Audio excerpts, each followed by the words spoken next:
Okay. Good morning, class. So today we are going to look at the mediastinum and the heart. The mediastinum and the heart. Okay. So what do you know about the mediastinum?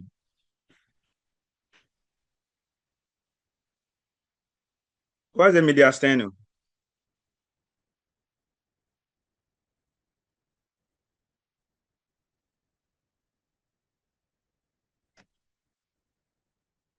Okay, yeah, Stephen, you can answer. So, good morning. Good morning. So, the mediastinum is a space or cavity in between it's in the thoracic cavity and it's located in between the two lungs where Okay. the heart is situated. Thank you. Okay, thank you.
Okay, so yeah, it's better now. I was having some few challenges. Okay, so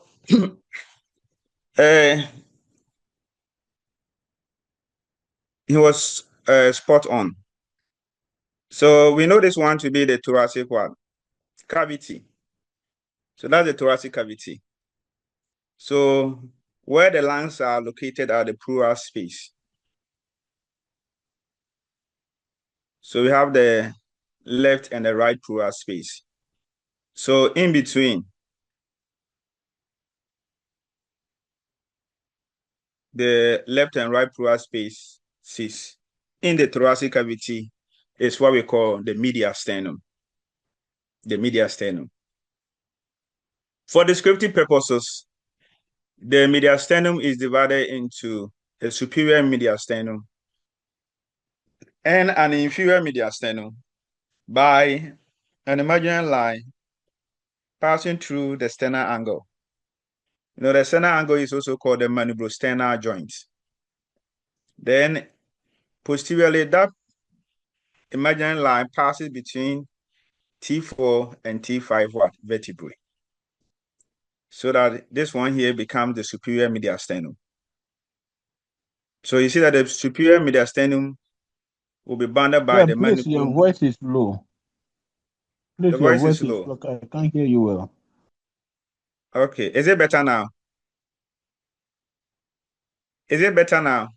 It's okay. It's not, but it can happen. It's not low. It's okay. It might be from your side. It's from your side. My microphone is at the maximum 100%. So it's So okay. Sir, please, Yours your is side is okay. okay. check your end again, and I'll try and speak louder too. All right. Okay. Thank you. So this imaginary line is what divides the mediastinum into a superior mediastinum and an inferior mediastinum.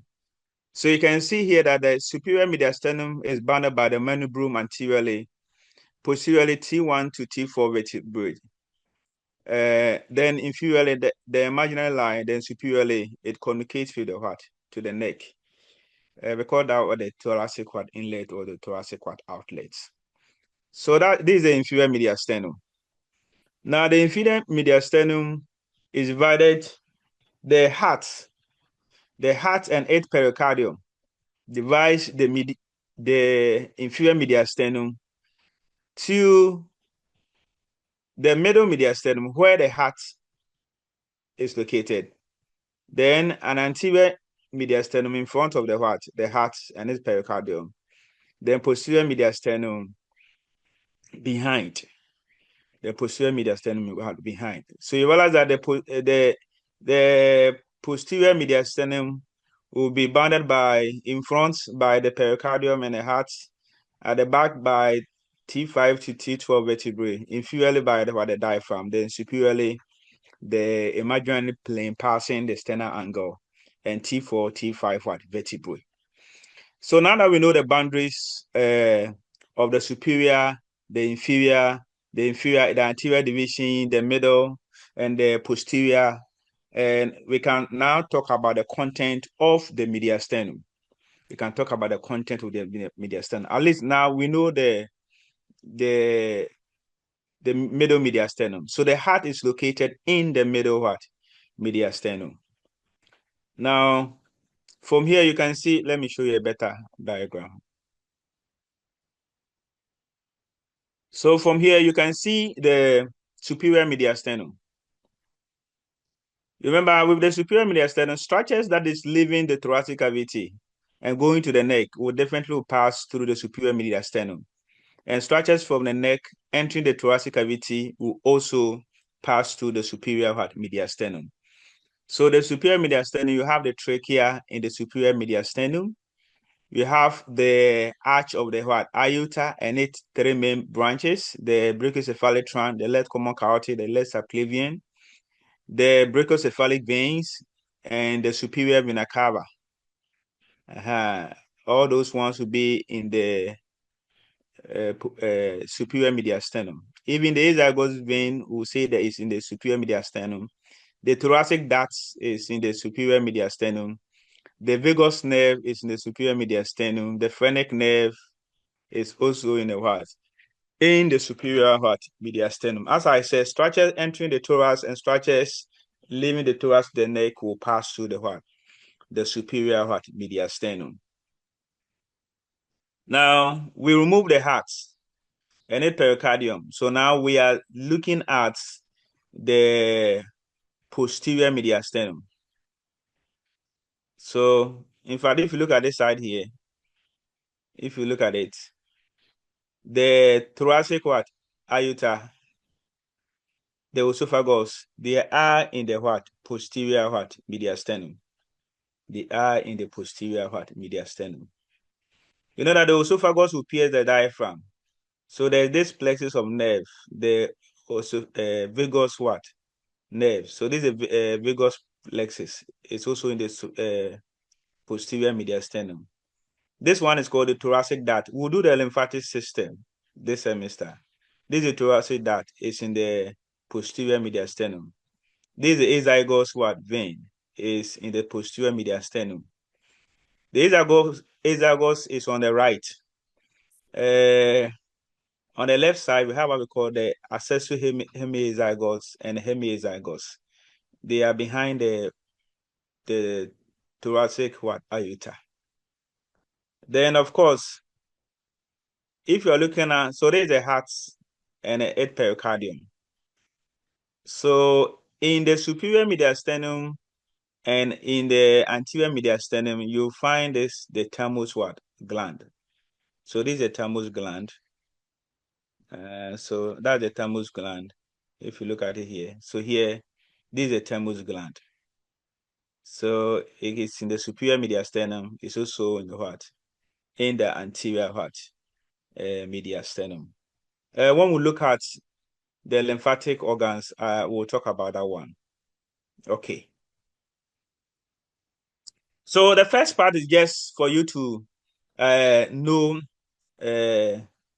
the basic description of the mediastinum and the content of the mediastinum. The emphasis being the heart and its pericardium, the fact that it occupies the middle of the mediastinum. Okay, so you realize that the left pleural cavity is separated from the right pleural cavity. And because of the mediastinum, you can have a problem with the affecting the left pleural space, affecting the right pleural space because of this mediastinum. Okay. Remember, we'll be looking after the heart. We'll look at the blood vessels. So we'll look at the blood vessels, all these things here, which you're also supposed to know. So I'm going to start with the pericardium. The pericardium. So the ventral body cavities, the thoracic cavity, the abdominal cavity, and pelvic cavity, we said that they are lined by a serous membrane. The serous membrane in the abdominopelvic cavity is the peritoneum. Related to the lungs is in the pleural space, we have the pleura. Then in the middle mediastinum, we'll have the pericardium. Now, the pericardium is a fibroserous sac. It's a fibroserous sac. So there's a fibrous pericardium, then there's a serous pericardium. So in this image here, this is the fibrous pericardium, which is a fibrous connective tissue. So there's a fibrous pericardium. So you see that it's attached to the outer layer of the great vessel, the adventitia of the great vessels superiorly. Then it's also attached to the diaphragm. This fibrous pericardium is inelastic, and that point is very important. Okay. Then we have the serous pericardium. So you have here provide protection, stability, and prevent overdistension of the heart. It's inelastic. That point is important. I will explain why. So we have the serous pericardium. The serous pericardium, just like the peritoneum, just like the pleura, is made up of parietal layer and the visceral layer. So the parietal layer lines the inner aspects of the fibrous pericardium. Then at the roots of the great vessels, it turns and covers the heart. So the part that's covering the heart is the visceral serous pericardium. The part that is lining the inner aspect of the fibrous pericardium is the parietal layer. So that in between the parietal and the visceral layer, we have what we call the pericardial cavity, which is a potential space. This potential space will have some serous fluid, and the serous fluid will reduce friction during heart contraction. So here I'm showing you the fibrous pericardium. So when you make an incision to the fibrous pericardium, so this one here is the fibrous pericardium. Now we are looking at the inner aspect of the fibrous pericardium. So here, this is a parietal layer. This is a parietal layer. Then what is covering the heart itself is the visceral layer. Okay. So, and I've also defined the pericardial cavity, which is a potential space. Now, let's look at the innervation.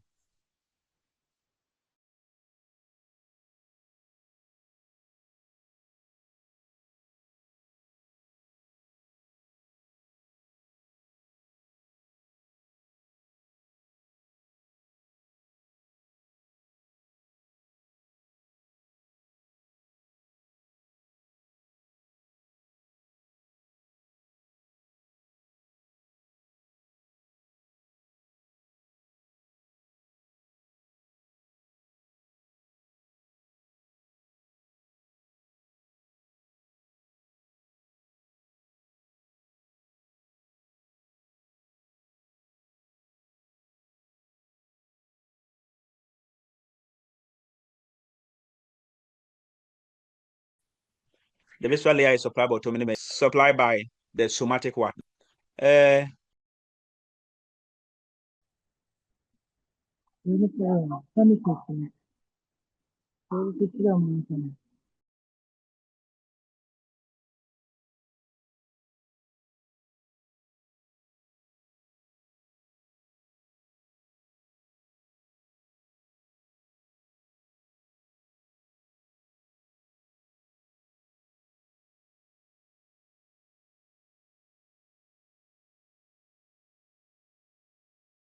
Okay. So the point that I really want you to note here is this.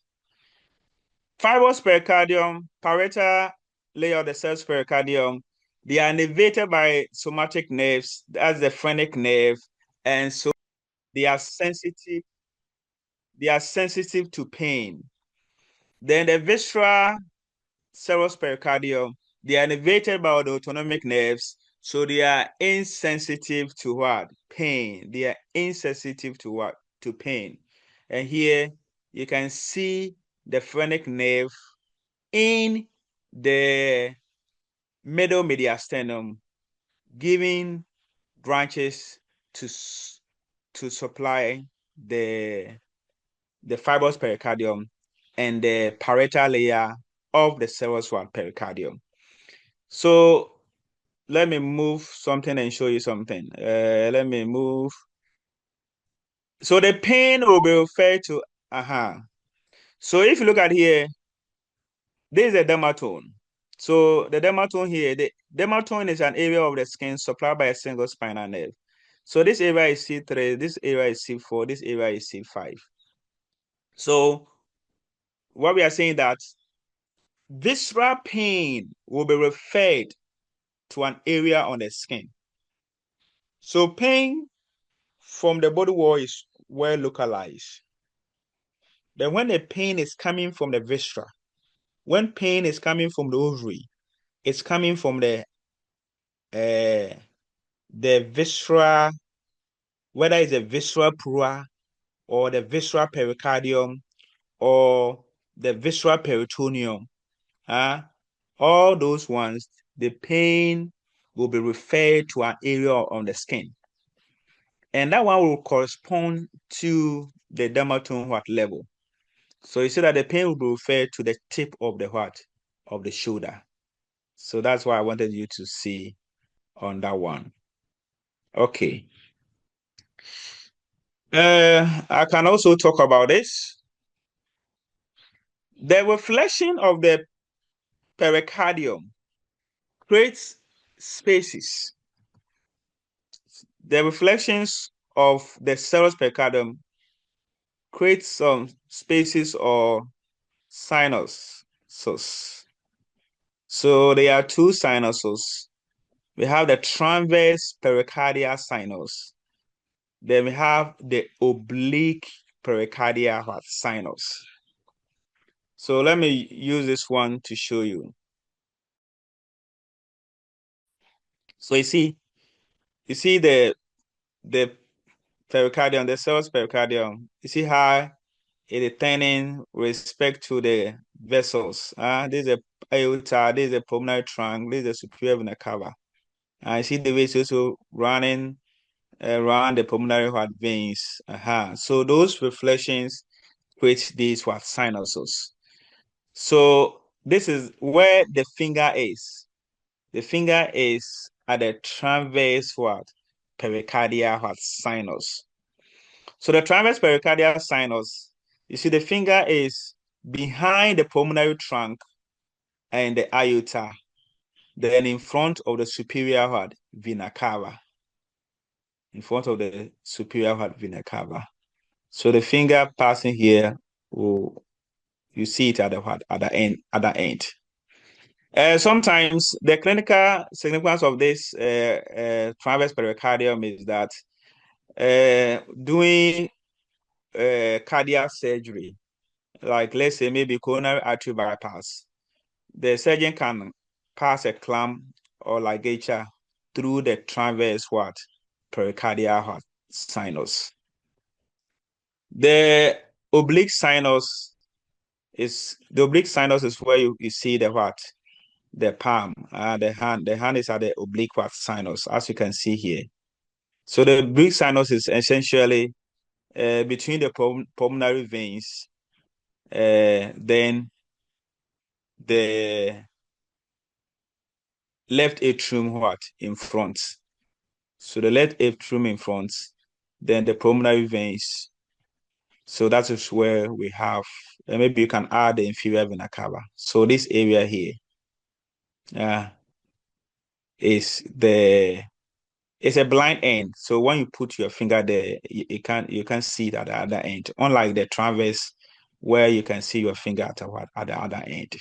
So pulmonary veins at IVC, then anteriorly you have the left atrium.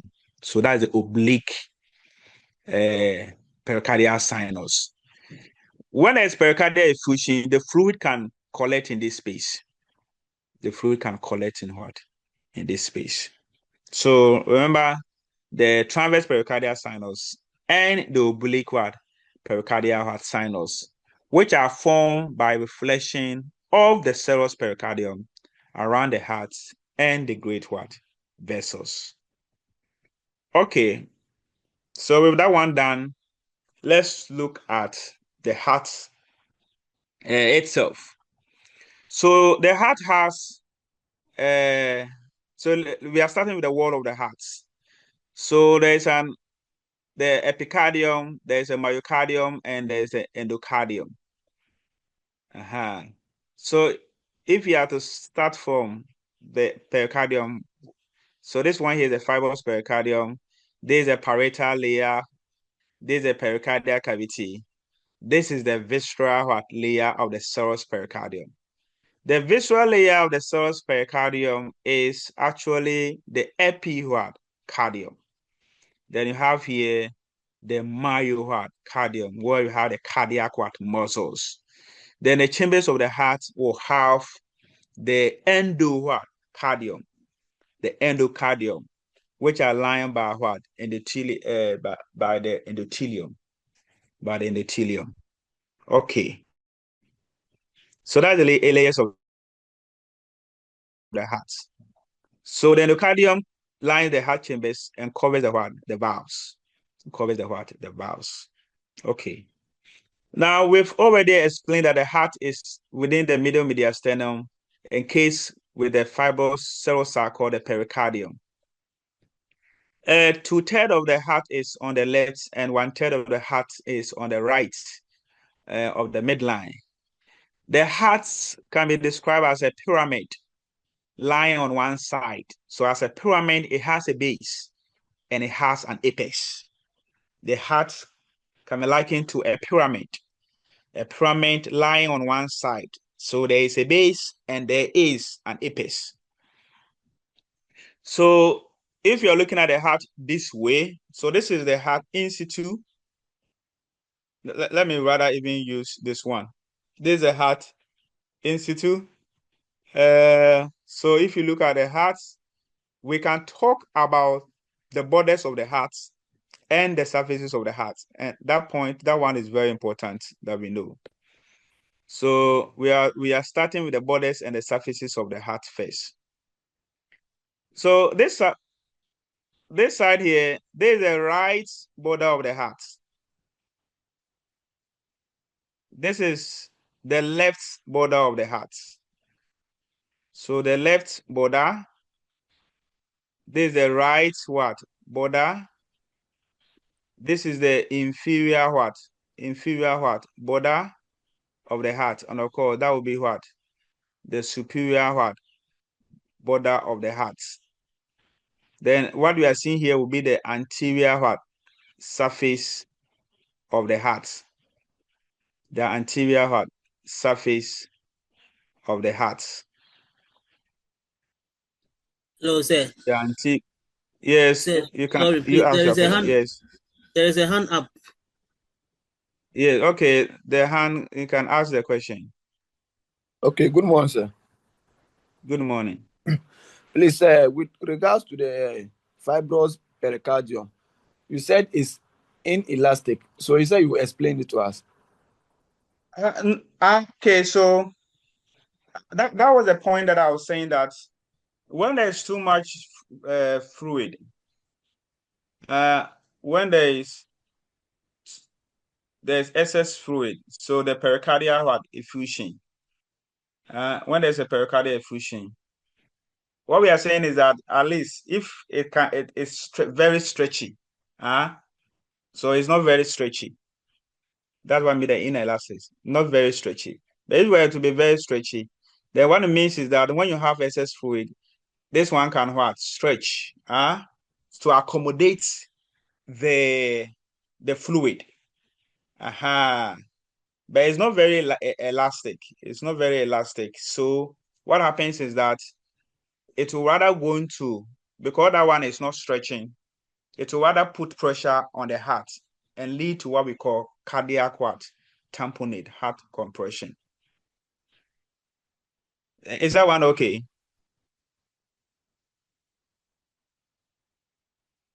Yes, sir. Yes, sir. Yeah, not very stretchy. Okay. Okay. So let me put it back here. So if you look at the right border of the heart, so let's start with the borders first. The right border of the heart is formed by the right atrium. The right border of the heart is formed by the right atrium. So that point is important. The left border of the heart is formed by the left ventricle. So this is the left ventricle. You see, the apex of the heart is formed mainly by the left ventricle. It's formed by the left ventricle. You see here that there is a groove. So this groove here, this groove is separating the right ventricle from the left ventricle. So this groove, so it's separating the ventricle. So you can call it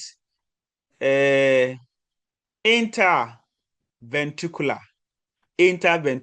groove. But you see, what we are seeing here is the anterior part. So you can say the anterior interventricular groove, or the anterior interventricular sulcus.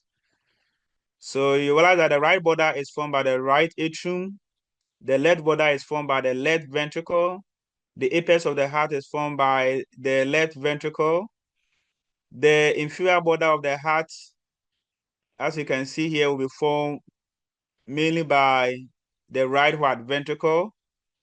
The anterior surface of the heart,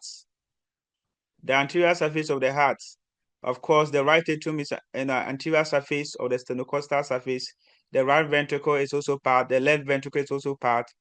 But you realize that most of the anterior surface of the heart is occupied by the right ventricle. Now, so where is the left atrium? Because we've seen the right atrium, we've seen the right ventricle, we've seen the left ventricle. So where is the left atrium? I told you the heart is a pyramid with one side lying flat. It has an apex and has a base. The base of the heart is formed by the left atrium. So this is the left atrium. We form the base of the heart. Remember, I told you that I show you here that is the anterior interventricular sulcus. So this one here will be the posterior interventricular sulcus. So this is the base of the heart, formed mainly by the left atrium. Now, of course, if you look at where you see the surface, this is the anterior surface. So the surface at the back will be the posterior surface. The posterior surface, or what we can also, so the anterior surface is also the sternocostal surface. So the posterior surface will be, because there's a diaphragm, we can also call the diaphragmatic surface. So you realize that the diaphragmatic surface will be formed. So this is the diaphragmatic surface. So you see that it will be formed mainly by the left ventricle. So those are the surfaces and borders of the heart. So everything that I've said is here. The right border, right atrium. The left border, mainly by the left ventricle. The base of the heart or the posterior surface is formed by the left atrium. The inferior border is formed mostly by the right ventricle. The anterior surface of the sternocostal surface is formed mainly by the right ventricle. The diaphragmatic surface is formed mainly by the left ventricle. Then the apex of the heart, you saw the apex of the heart, is at the fifth intercostal, the left fifth intercostal space at the mid clavicular line. Remember, there's a clavicle here. So the mid clavicular line at the left fifth intercostal space, that is where the apex of the heart will be located. Okay, so that is about the borders of the heart. So that one, once you look at the image, you can easily appreciate what we just talked about with respect to the borders and the surfaces of the heart. Now, remember, I told you that this one here is the anterior interventricular groove or sulcus. Then this one is a posterior interventricular groove or sulcus. So on the externally, you have it separating the right ventricle from the left ventricle. You can also have this one here, separating the atria from the ventricle. So you can have atrioventricular groove or sulcus. The atrioventricular groove or sulcus. So that one continues here. You see this one here, separating the atria from the ventricle. Now, on the posterior aspect of the atrioventricular groove, you see this very important structure, the coronary sinus. The coronary sinus. Because of that, the atrioventricular groove is also referred to as the coronary sulcus or the coronary groove. So there's an interventricular sulcus, there's atrioventricular sulcus, or what we call the coronary sulcus. If you don't want to use the word sulcus, you can use the word groove. That one is fine. Okay. So it was important that we talk about the borders so that at least when there is an chest X-ray, we'll know which part is which. So you realize that this is A here will be the apex of the heart. This is the right border of the heart.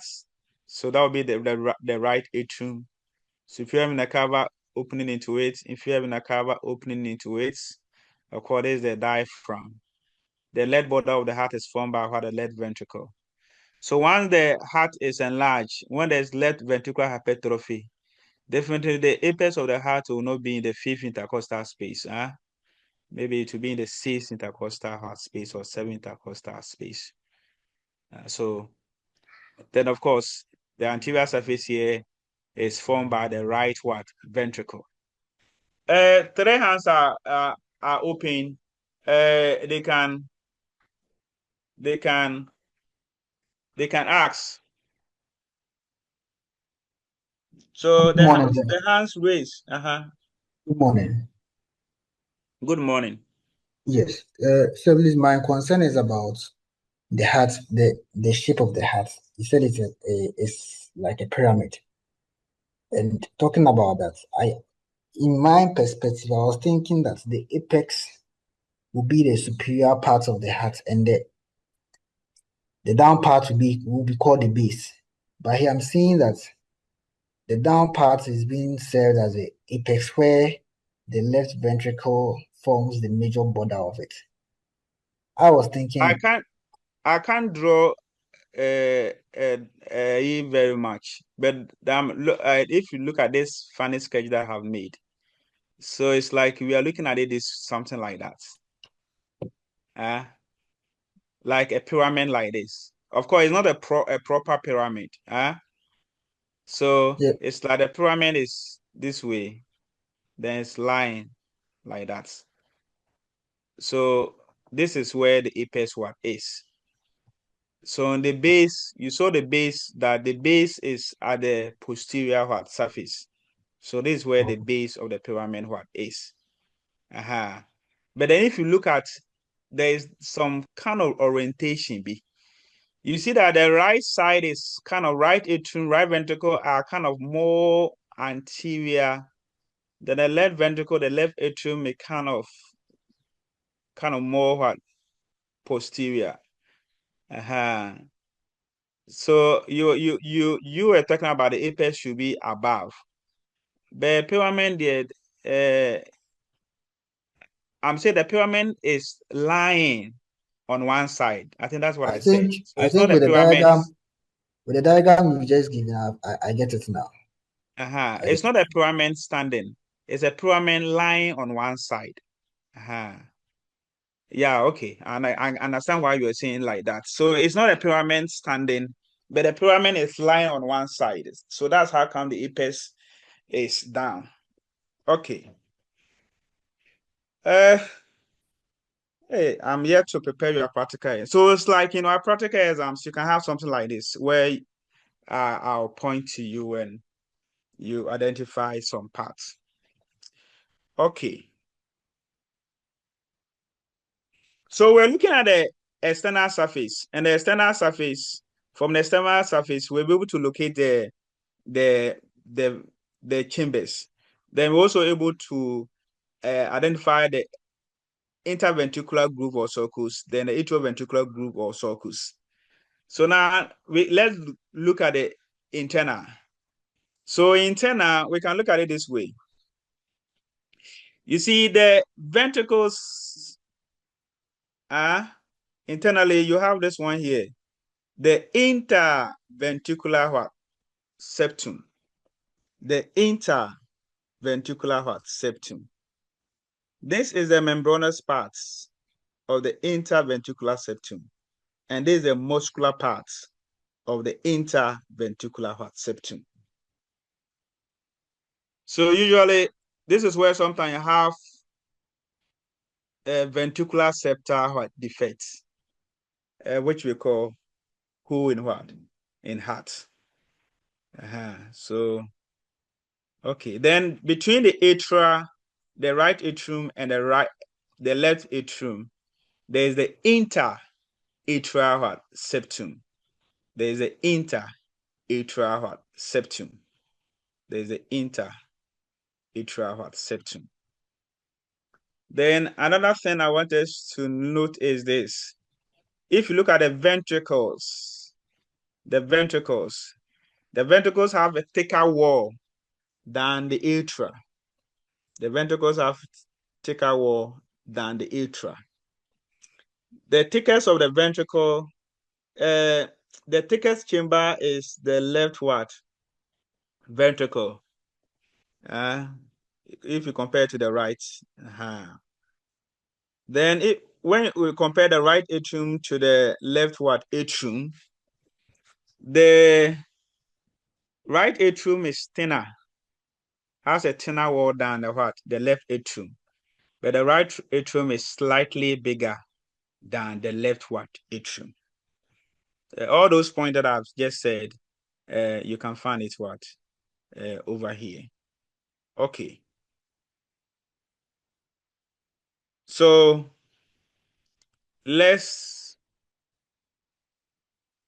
I'm going to use this image here. So let's look at the internal chambers of each of them. So I'm starting with the right atrium. The right atrium. So the right atrium, what you need to know, one is this. The superior vena cava, the inferior vena cava, they open into the right atrium. All venous blood return to the heart, to the atrium of the heart. to the right atrium of the heart. So all venous blood above the level of the diaphragm, they drain into the superior vena cava, then into the right atrium. All venous blood below the level of the diaphragm, they drain into the inferior vena cava, and they drain into the right atrium. Then the heart itself, remember I showed you this one, the coronary sinus. So the coronary sinus that drain the heart, it opens into the right atrium of the heart. So in this image that you are seeing, this is the opening of the coronary sinus into the right atrium. In fact, if you look at this image, there's this one here. See these veins. We call them the anterior cardiac veins. You see, they drain directly into the right atrium. So the most important point that I made in concern the right atrium is that it receives oxygen-poor blood from the systemic circuits via the superior vena cava, the inferior vena cava, then from the heart, the anterior cardiac veins, and the coronary sinus. Another point that we need to know is at the interatrial septum. At the interatrial septum, in fetal life, there was something like this. So this is the right atrium. This is the left atrium. Then this was the interventricular septum. We have septum primum, septum secundum. Those ones are not important. So you have, I will do fetal circulation, but then this one just something. So you have here the foramen. Blood will move from the right atrium through this foramen ovale, into the left atrium. But then once you are born, this will close. So when it closes, we have what we call the fossa ovalis. The fossa ovalis. So in the interatrial septum, there is the fossa ovalis, a depression in the interatrial septum, which was the former site of the foramen ovale. Then another thing is that if you look at the posterior wall of the right atrium, is smooth, but the anterior wall, you see that it's rough. We call these ones are the pectinate muscle. They are the pectinate muscle.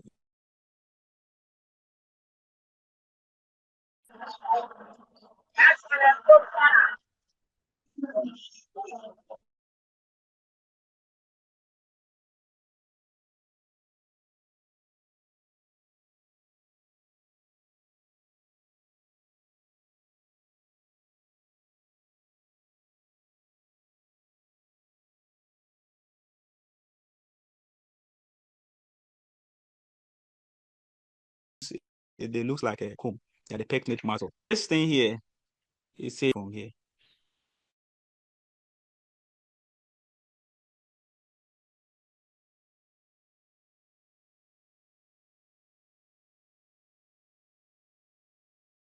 Okay, sorry, sometimes when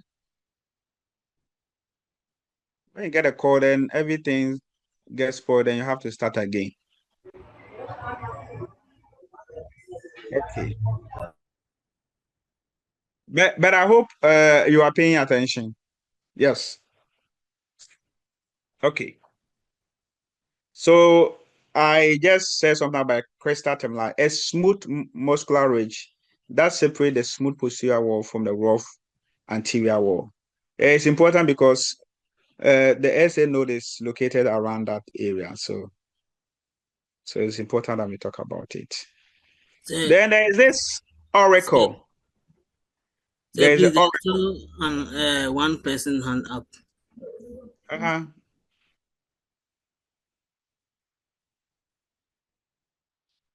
Someone's hand is up.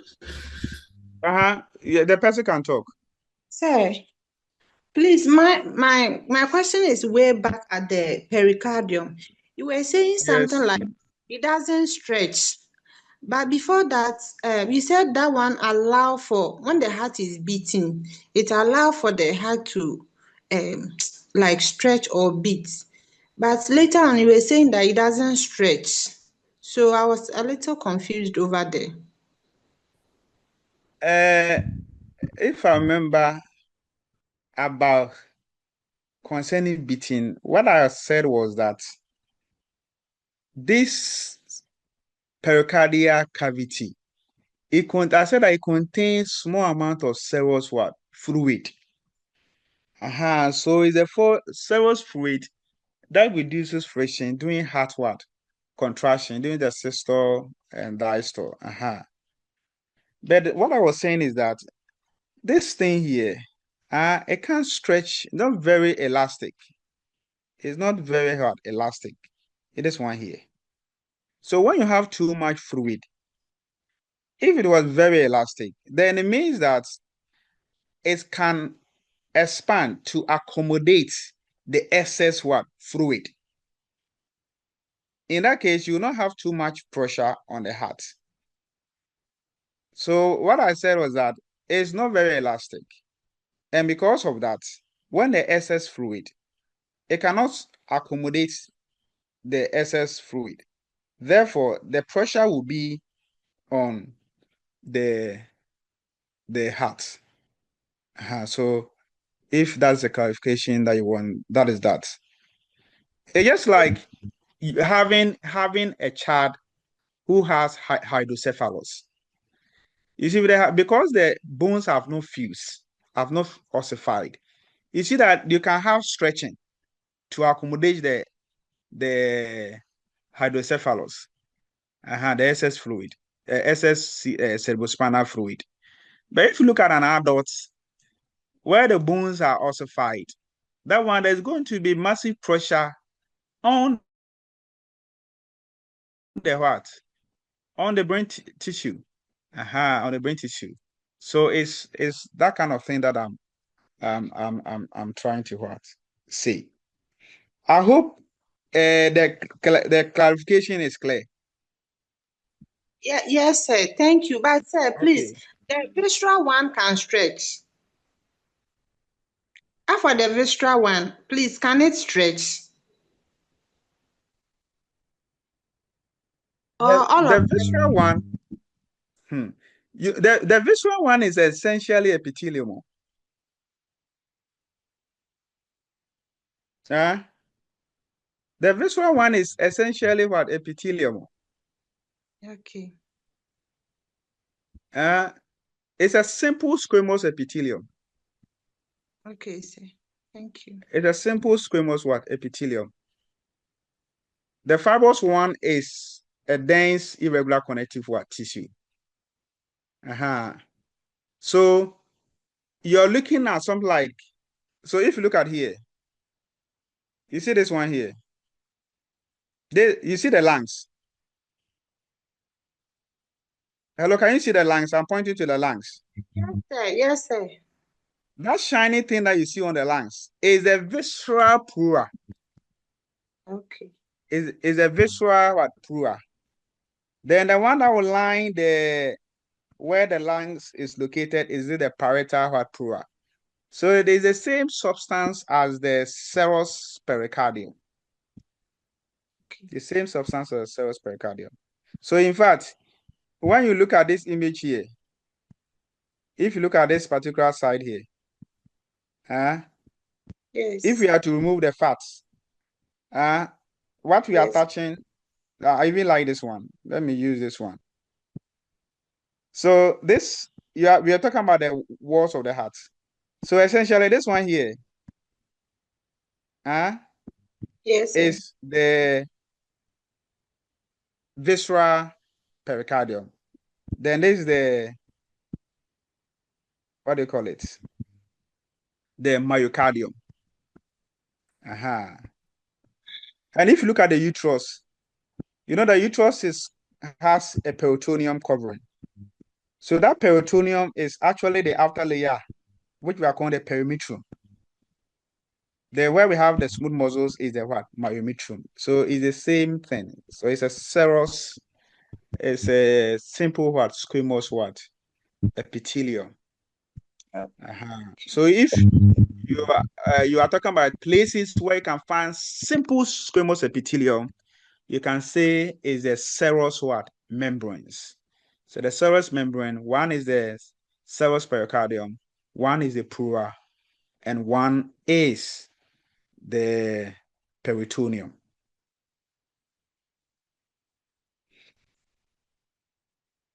I've seen another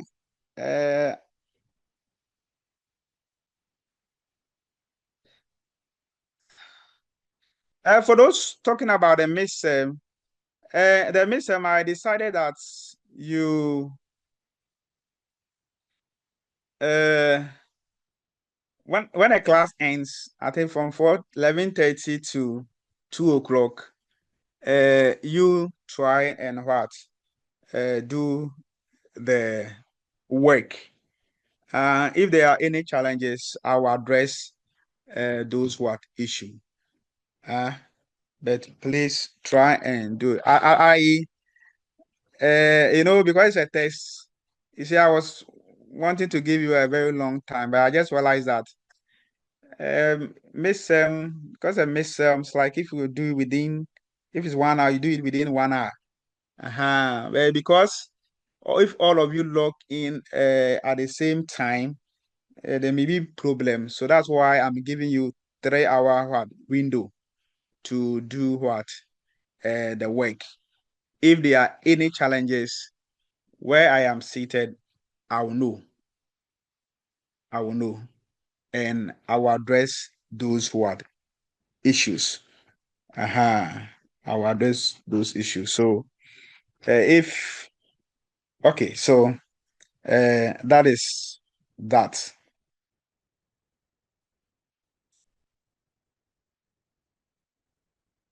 So for the important points with respect to the right atrium is what I've just mentioned. You should remember the fossa ovalis. You should remember the fact that all deoxygenated blood gets into the right atrium through the vena cava or through the coronary heart sinus. Then, of course, blood from the right, deoxygenated blood that gets into the right atrium will move through the tricuspid valve into the right ventricle. So the chamber that you are seeing here is the right ventricle. Is the right ventricle receiving deoxygenated blood from the right atrium. In the right ventricle, you will see muscular elevation. You see them. Remember, the muscles are in the myocardium. The cardiac muscles are in the myocardium. So this muscular elevation, those roughing that you see in the wall, is what we call the trabeculae kinae. The trabeculae kinae. So we have a trabeculae kinae. This one here. So the irregular ridges of ventricular myocardium. So they are muscles.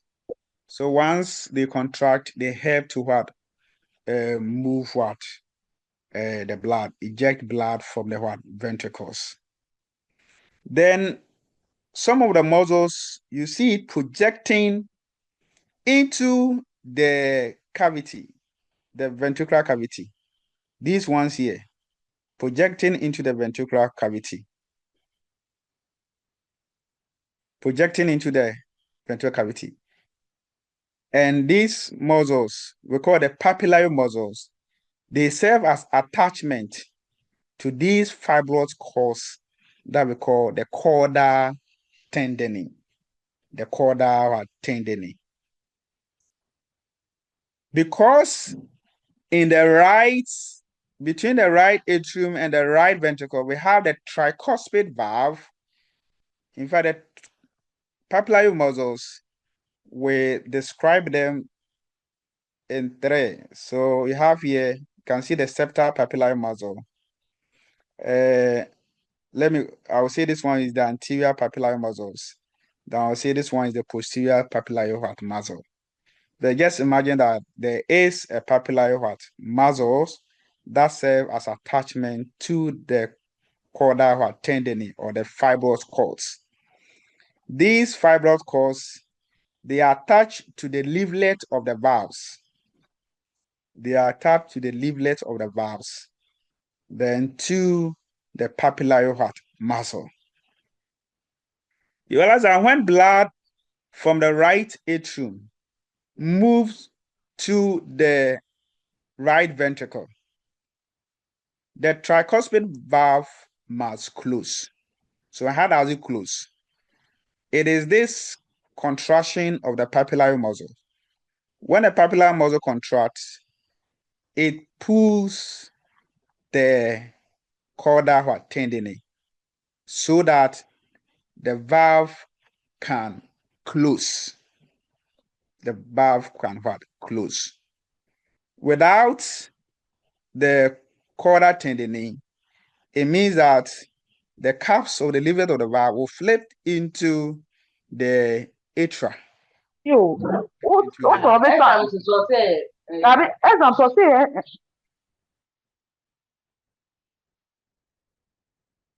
Okay. So that is that. Then in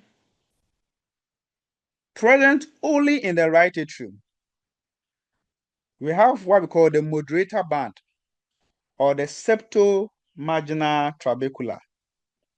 You see, it's extending from the interventricular septum to the base of the anterior papillary muscle, to the base of the anterior papillary muscle. It's only located in the right ventricle.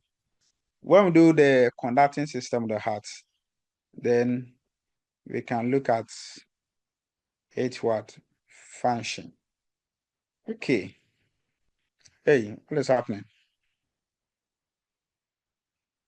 So please, once we've talked about so from the right ventricle, blood will flow through the aortic, the pulmonary valve into the aorta. Into the aorta. There isn't much to say about the left ventricle, about the left atrium. The left atrium receives oxygenated blood from the lungs through 4 pulmonary veins. So this is the left pulmonary veins. So left superior, left inferior pulmonary veins. Then right superior, right inferior pulmonary veins.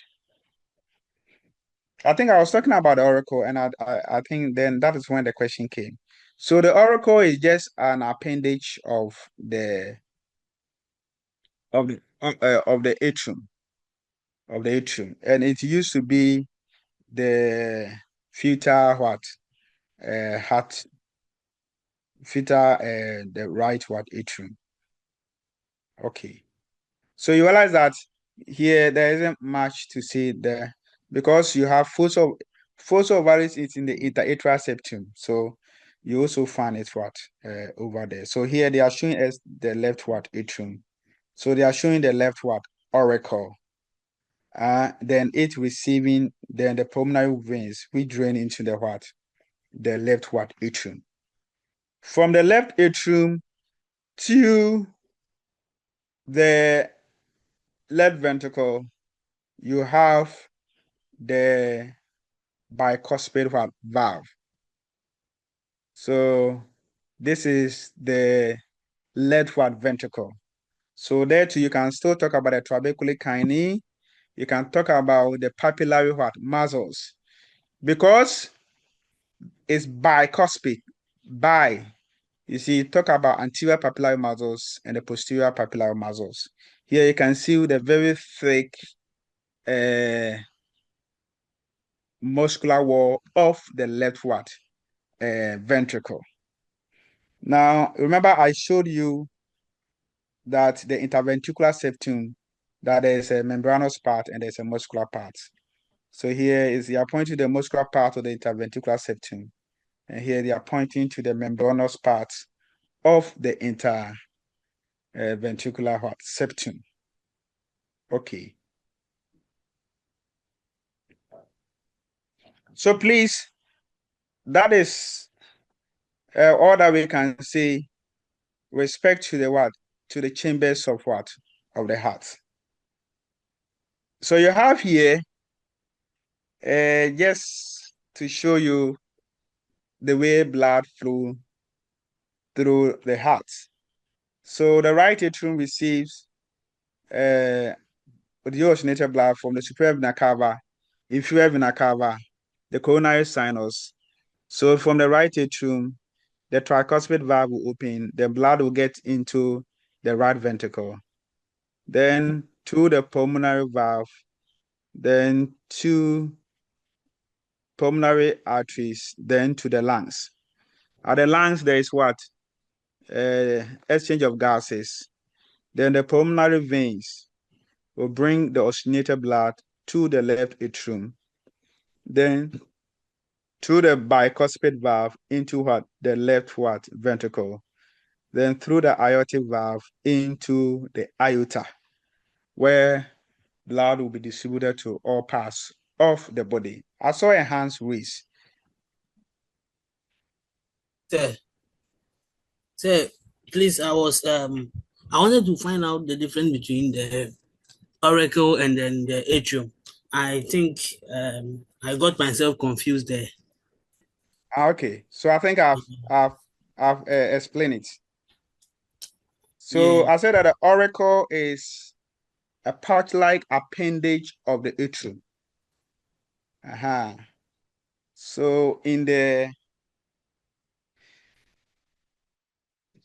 fetal life, that was actually the heart chamber.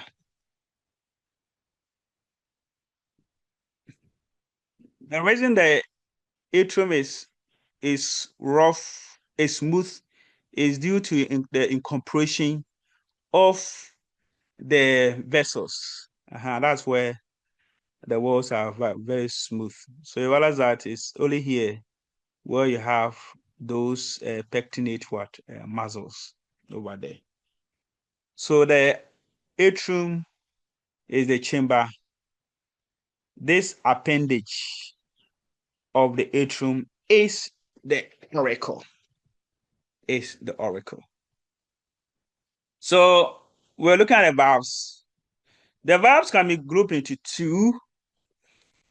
We have the atrioventricular valve, that is between the atria and the ventricle. So between the atria and the ventricle, we have the atrioventricular valves. The right atrioventricular valves is also called the tricuspid valve because it has 3 cups. The left atrioventricular valve, that is between the left atrium and the left ventricle, it has 2 cups, so it's the bicuspid valve. Okay.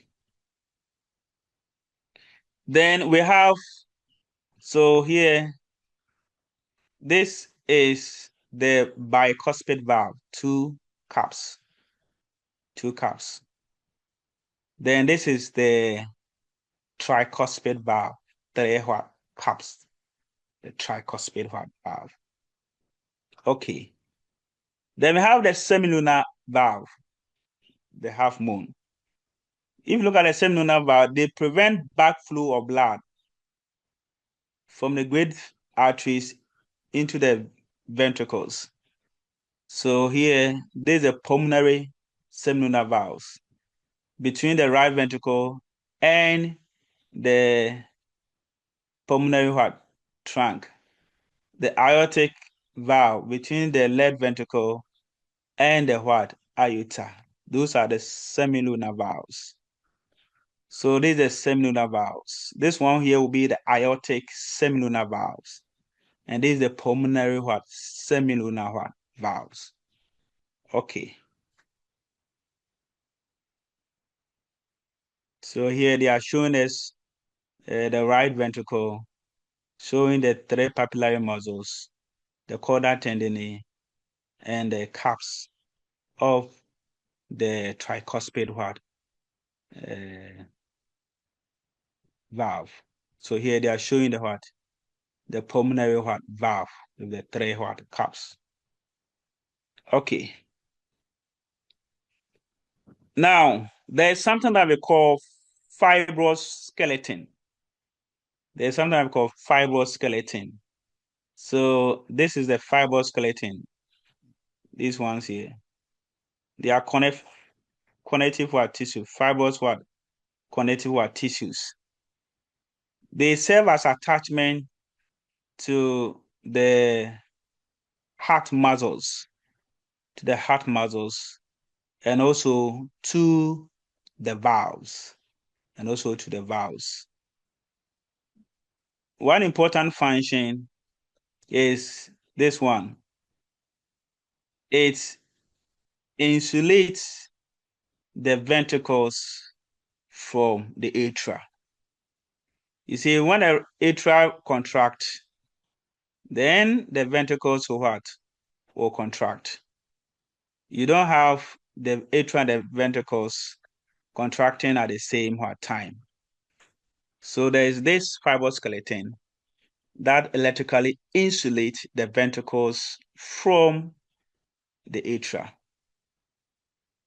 They're showing that atrial contraction does not directly stimulate ventricular contraction. In fact, there's a short delay and a very small delay. Okay, so that is the fibrous skeleton. I'm not going to say anything much on the fibrous skeleton. Sir, please, my hand is enough. You can ask. Okay, thank you very much, sir. Sir, please, I'm trying to wrap my mind around something which I'm not getting, and I want to find out.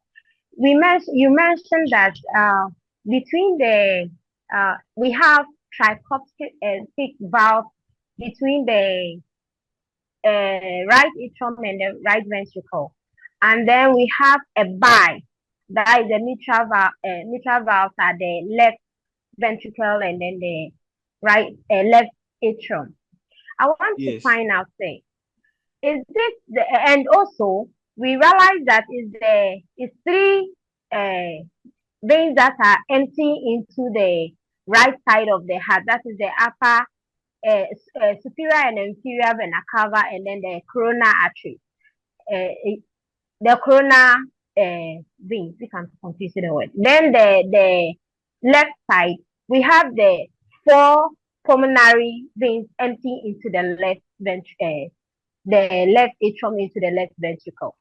I want to find out, say, is it the valve that accounts for the diastole and the systole pressure difference, or it is the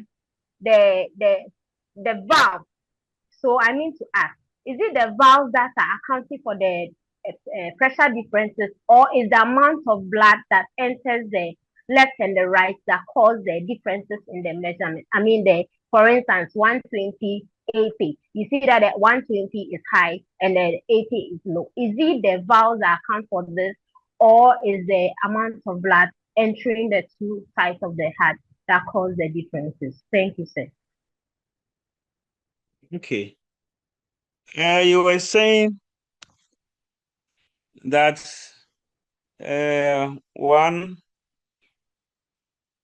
if you look at the cardiac cycle, we have the systole, which refers to the contraction of the heart. Then the diastole, which is referring to the relaxation of the heart. Then you were saying that when you check someone's pressure, if you are writing 120, then 80. So this one here is what? The systolic pressure. And this is what? The diastolic pressure. So when you are checking the pressure, if it is the arm is the cuff will be on the brachial artery. Yeah, the brachial artery. So if you are talking about the systole, you see, this is the left ventricle. Is this left ventricle? That's the pumping blood to all parts of the body. So when the ventricle contracts and the blood is flowing through the brachial artery, the pressure that you are checking is when the left ventricle is what? It's contracting. Then of course, after contracting, it will what? Relax. So when it relaxes too, you are checking the pressure that is passing through there. Definitely, the blood vessels, which are the pipes, if there's contraction, then you expect the pressure to be high. Because it needs pressure to move. So when it's contracting, then it's forcing blood to flow through. But then when it's relaxing, the pressure is supposed to be low. When it's relaxing, then the pressure definitely will have to be low. So that's how come usually they say that the down one is the more important one. Because there's relaxation, after contraction, there's relaxation, and when it's being relaxed, your pressure rather is high. Then it means that there's a problem. And that's why we say that one is more severe. But if you are looking at the valves, this one here is the tricuspid valve. This is the bicuspid valve. This is the pulmonary valve. And this is the aortic valve. Now, the pressure here, the pressure on the left side is actually more than the pressure on the right side. Remember, when you look at the ventricles, I told you the left ventricle is thicker than the right ventricle. Then when you look at the atria, the left atrium is thicker than the right atrium. So the pressure generated in the left atrium, the pressure generated in the left ventricle is higher than the pressure on the other side. And because of that, you realize that these two valves, the aortic valve and the bicuspid valve, when there is problem with the valves, it usually affects those ones on the right side, on the left side, more than those on on the right side, especially more the bicuspid valve. So I don't know whether I've answered your question. Please, have I answered your question?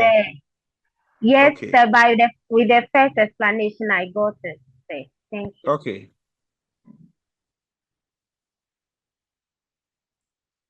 Now, so I just want you to look at the animation. So watch the animation. Then you're going to answer a question for me. So please look at the tricuspid valve and the bicuspid valve. And look at the aortic valves. The pulmonary valve, aortic valve. And look at the time that the muscles, the heart, they are contracting and they are relaxing. So I'm going to start from the ventricles. When the ventricles are contracting, what happens to the valves? The atrioventricular valves and the seminal valves. When the ventricles are contracting, what happens to the atrioventricular valve and the seminal valves? I want to hear. I don't want to read. Please, can I talk? Yes. Please, they open. Which one open and which one closes? the bicuspid valve, no, they open up. You see, I'm saying that doing ventricular contraction, ventricular systole, Okay. when the ventricles are contracting, you see, what happens to the valves? So they open Yeah. when the They open. ventricle, when the No, the valve, ventricle. please, the valve, there's atrioventricular valve and there's semilunar valves. When you say they open, like, are you saying all the four or? No, please. The Uh-huh. semilunar valve opens and then the other valves closes. Okay, thank you. So, okay, so usually I don't usually want to, but okay, it's okay that we start from there. So you see that the ventricles, when the ventricles contract, remember the blood, the oxygenated blood was on the right atrium. Then the oxygenated blood, the left what atrium. Then they move to the ventricles. So once the ventricles contract, the valves, the atrioventricular valves will prevent backflow of blood. So the pressure generated here will cause the valves to close.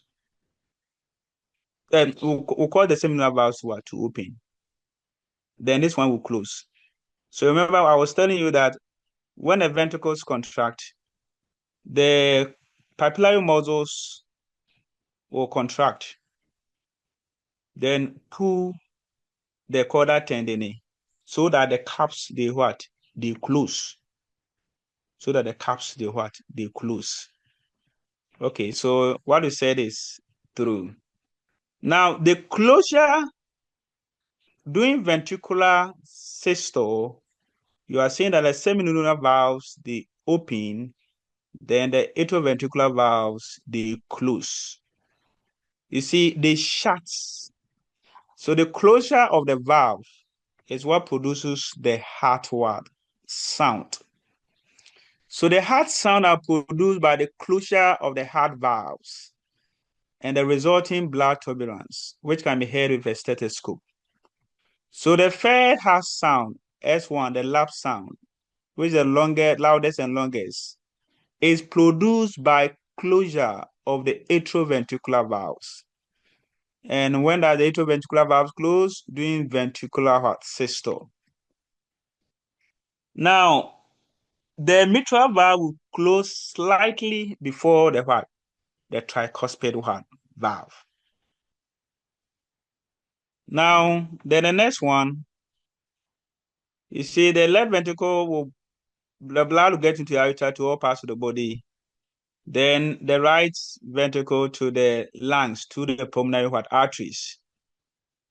Then, of course, there's going to be gaseous exchange. Oxygenated blood will come here.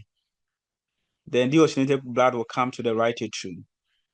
Then when that happens, the atria too will contract. When the atria contracts, the tricuspid and the bicuspid valve will open. Then the semilunar valves will close. The closure of the semilunar valves is what produces the second heart sound. That is doing ventricular diastole, or you can say atrial systole. And once again, the aortic one will close before the pulmonary. I told you that the pressure is on the on the left side. So please remember, in the laps, the first heart sound, the AV valve close during ventricular systole. In the DAP, the second heart sound, the semilunar valve will close during the ventricular diastole. So we have what we call heart murmur, abnormal heart sound caused by turbulent blood flow. So the cause is stenosis when it's narrowed, or you can have regurgitation when you have improper valve closure. So I think there's something extensive here. So the stenosis can be caused by rheumatic heart disease, maybe calcified stenosis, or it can be congenital. Insufficiency, it can be congenitally malformed valve leaflets, can be rupture of the papillary muscles or the condyle tendinae. Can be fibrosis of the papillary muscles. It can be infections of the cardiac valves. So these are the causes, stenosis and insufficiency of the valves that can lead to this heart murmur. Now, the heart sounds are best heard not where the valves are located, but where turbulent blood flow to the valves. So where the turbulent blood flow, that is where you hear the heart sound. So these are the locations of the valves. But then this is where you listen to the heart sound. So here, you should look at this one. There's a right and left. This is the sternal edge. So look, this is the second intercostal space. This is the second intercostal space. This is the fifth intercostal space. So on the second intercostal space on the right, that is where you have the aortic. The aortic is here. On the left, you have the pulmonary. At the fifth intercostal space, mid-clavicular line, that's where you hear the mitral valve. The tricuspid valve sound, its positions appear to be variable, where you can hear the sound. So the sound of tricuspid valve can be heard in the right sternal margin of the fifth intercostal space. It can be found also over the sternum, just here, or the left sternal margin in the fifth intercostal heart space. Anywhere you can hear the heart sound. So this is aortic, second intercostal space on the right, pulmonary, second intercostal space on the left, fifth intercostal space on the left at the mid-clavicular line. Then on the left also fifth intercostal space at the sternal margin. That's where you hear the tricuspid valve. Okay. So definitely in your exams, I'll ask something about where you can accostage the heart sound. Then definitely about the closure of the valves. So anything that we are talking about, all of them will come. Okay. Bismarck. Bismarck. Sir, hello. Yes. Yes, sir, it's about I wanted to ask about the positions, clarify something about the aortic position and the pulmonary position. Yeah. What we know is that the aorta has the direct connection to the left ventricle. So as the pulmonary has its connection to the right. But with the position, looking at the second intercostal space, where at the right side of the heart, is saying that one is the aortic, whilst the left side is the pulmonary. I think I'm confused there because I was thinking that it should have been the other way around. That's my thoughts. So I am confused there. Let's go to the surface anatomy. Even this one, I can't also use that one. But then look at here. This one here, this is the aorta. Then this is the pulmonary what? Trunk. This is the left ventricle. So the valve, the aortic valve will be somewhere here. You understand? Then this is the right ventricle. This is a pulmonary trunk. So the pulmonary valve will be somewhere what? Here. So if this one here is the sternum, then we are saying that on the right sternal margin, the second intercostal space, you hear the aortic valve sound. Then on the left second intercostal space at the sternal margin, you hear the pulmonary sound. Is this one clearer? Yes, sir. Ah. Yeah. Because when I show you where the valves, the aortic valve is, and look at where the aorta is. Okay. So that is that. So it means that sorry for interrupting, but it means that with the first diagram is showing the valves. Showing the valves, this one. I think if the diagram comes, no, I Please think don't get confused on the orientation. You are facing the patient, so the patient's right is the right. Your right is the patient's left too. yes. I don't know whether Yes. you are confusing that No, one. I get that one.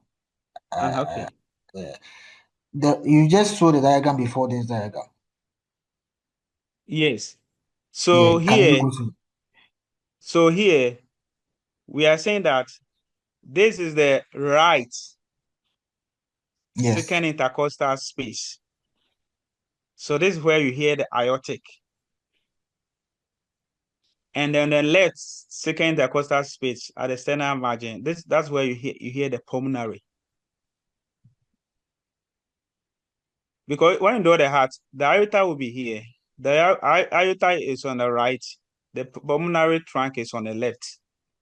So that's why I moved to show you. So That's one. just image that came, the image that came showing the valves, the mitral valve. Yes. This one. No. Are you talking about this one? Yeah, even with this one, No, I please, this think one it's not in a proper anatomical position. No. okay, but okay, let's go. There's another image that shows the valve. When you get there, you just tell me to stop. Yes, sir.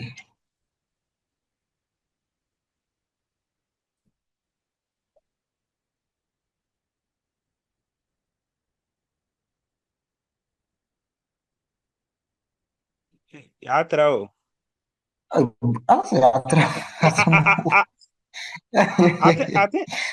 I think this one will be better. my confusion is related to the position of the valves, because looking at the position of the valves, I think it has a direct connection.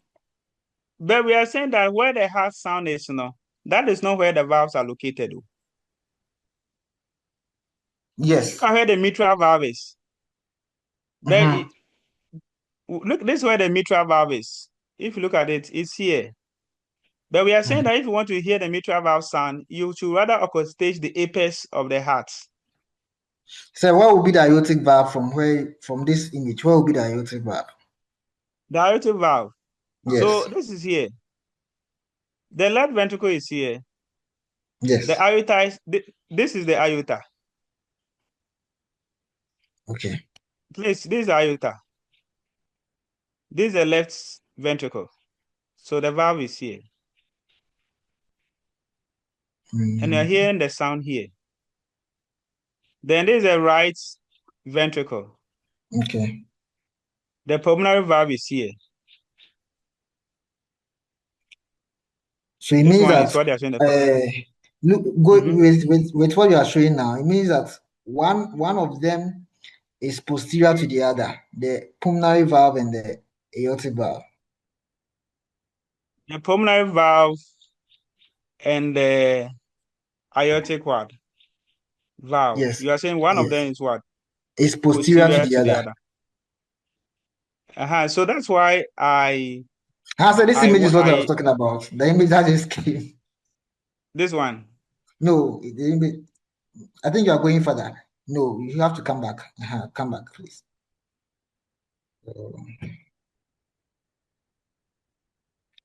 No, come back.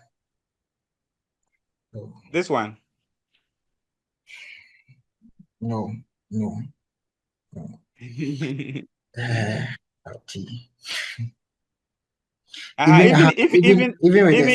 when you look at this one. Yes. When you look at this one. Yes. So this is the left ventricle. This is the aortic valve. So we are hearing the sound here. Okay. On the right sternal margin. Okay. Then this is the right ventricle. This is the valve. But we are hearing the sound here. Okay. On the left second intercostal space. Yes. The sternal edge. Okay. Is that okay? Yes, it's okay. It's okay now. now. So if I'm getting your point, you are trying to say that it appears that the aortic valve is kind of posterior to the pulmonary valve. Yeah. Yes, that one fits. Okay. Okay. Thank you very much. We are done. Any question again? If someone has any question, then let's do. Please, have you done this? Have you done this thing in the physiology? Have you done physiology? Sir, please, the EKG. No, sir. Yes. No, sir. No. Oh. Okay. So you haven't done cardiovascular physiology? No, sir. No. No. No, sir.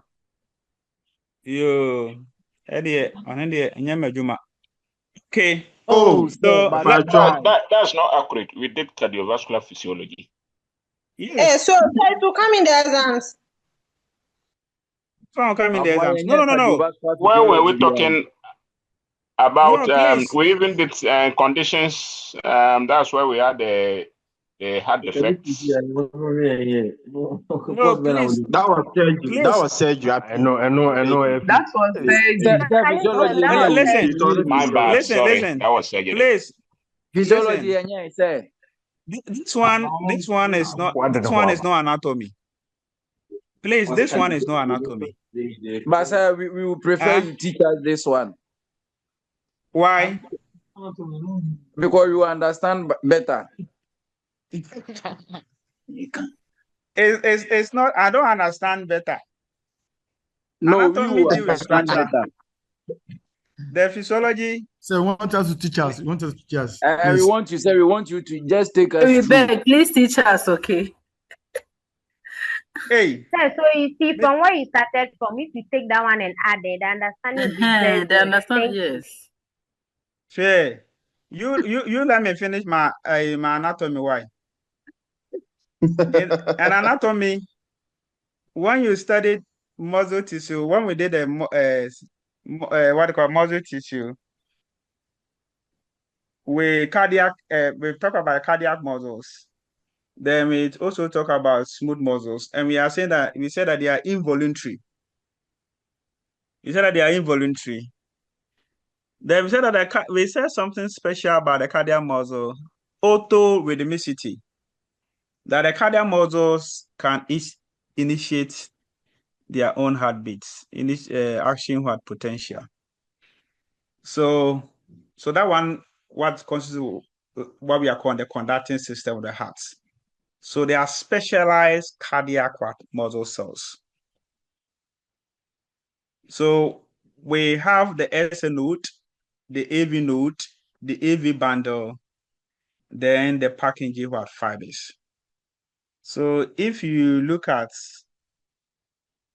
this side here, this is the AV node, the SA node, the sinoatrial node. It's able to generate its own action potential. So we call it the pace maker. So you find it in the right atrium. You find it in the right atrium, superior aspect of the crista terminalis, just where the superior vena cava opens into the right atrium. So in the right atrium, where the superior vena cava opens, that's why we have the SA node. Then we have the so here it initiates, so we call it the pace maker. Then this is the AV node. The AV node. Atrioventricular node. This AV node is found in the interatrial septum. The interatrial septum. And I want to be very specific in the interatrial septum, where you can find it. In the interatrial septum, I think this one is better. Here, you find it here,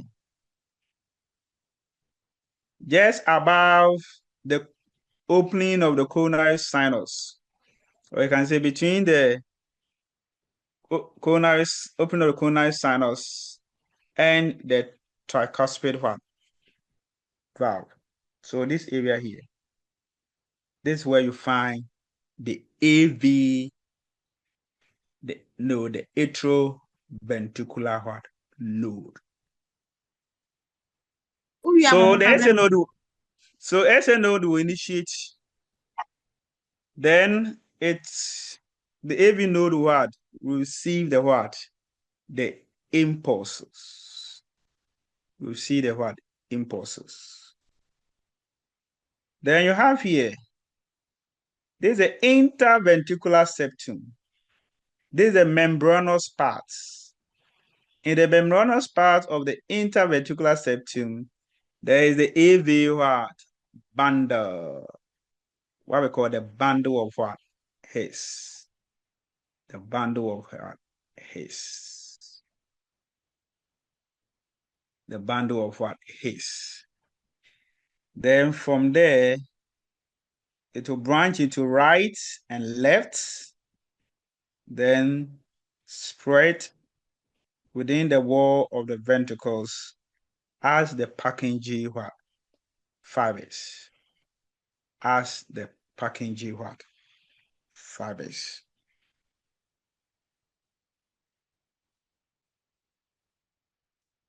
Now remember, I said something about a moderator band. That from the interventricular septum, there is a band of muscles that attaches to the base of the anterior papillary muscle. So what the moderator band is that it conducts the electrical impulses from the bundle branches to the anterior papillary muscle. Then you also remember that I made a point that the fibrous skeleton electrically insulates the atria from the ventricle. So you see there here, the action potential is generated here in the SA node, which is in the right atrium. Then of course it will spread into the left atrium. Then there will be contraction. Then the impulses will be sent to the AV what node. And we are saying that there is a delay when the action potential reaches the what? The AV what node. There is the delay because when the atria are contracting, the ventricles are dilating to receive what? Blood. So the delay is so that the ventricles can be filled with blood. Then the information gets here. So you see, the SA, AV are all in the what? In the atria. So how does the information in the atria get to the ventricle? And we are saying that the only, because the fibrous skeleton electrically isolate the atria from the ventricle, the only electrical pathway between the atria and the ventricle is the AV what? Bundle.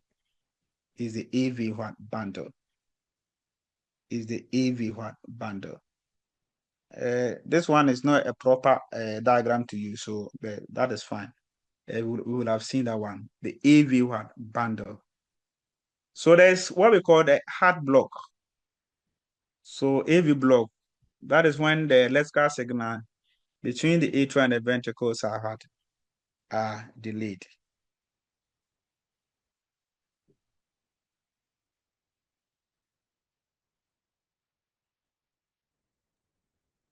Then of course, by here, the muscular wall through here, then this one too will contract. So that is all.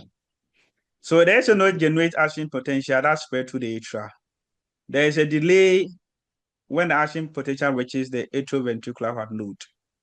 The action potential reaches the ventricle via the atrioventricular bundle or the bundle of His. That's why I say that that's the only connection between the atria and the ventricle. Then the bundle branches conduct the action potential to the interventricular septum. Then the Purkinje fibers conduct the action potential to the cardiac muscles in the ventricles. Then they too what? Will contract. Okay.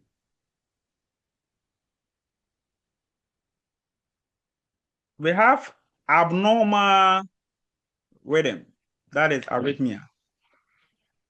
So arrhythmia is what? Defect in the heart conducting system. So the heart can beat very slow. You know, the normal heartbeat is what? 60 to 100 beats per minute. So when there's problem with the electrical conducting system, the heart can beat very slow. But the cardiac, it can beat very fast. That's more than 100 beats per minute. Then you can have rapid, uncoordinated heartbeat. And so you have, that's called fibrillation. You have the atrial one, then you have what is happening in the ventricles. So, and of course, is this one here that is serious. Because instead of the ventricles contracting to push blood to the aorta or to the pulmonary arteries, what we are saying that it quiver instead of pumping. So definitely there will be a cardiac arrest. So the person may need CPR or a defibrillator before the person can be okay. Of course, you have medication, and these ones are something that when a physiology lecturer touches on, he will be able to to explain. I can't explain those ones. So you have here artificial pace being implanted. Yeah, I said that when the heart rate is abnormally low, normal rhythm might be restored. So of course, you have a maker. Have a pacemaker. Okay. So in the conducting system in anatomy, I'm much interested in the locations of the conducting system, location of the SA node, the education or AV node, the AV bundle, the Purkinje fibers, then understanding the fiber skeleton, how it is isolate the atria from the ventricles, and how the AV bundle or the bundle of His is the only electrical pathway between the atria and the ventricles. This one here is just something that you do. This is just clinical correlation. You know that you have another course that will deal with all these things. This one that you are looking at is this. The heart can initiate its own heartbeat. In fact, when you remove the heart from a living person, the heart will still be beating because of the conducting heart system. But the autonomic nervous system have some control here, the autonomic nervous system. So there's sympathetic and parasympathetic. Parasympathetic innervation is the vagus nerve. Vagus nerve is cranial nerve 10. Sympathetic innervation to the heart is from T1 to T4 or T5 segment of the spinal cord. Parasympathetic innervation, parasympathetic fight and flight response. So when it's activated, it will slow the heartbeats and the force of contraction.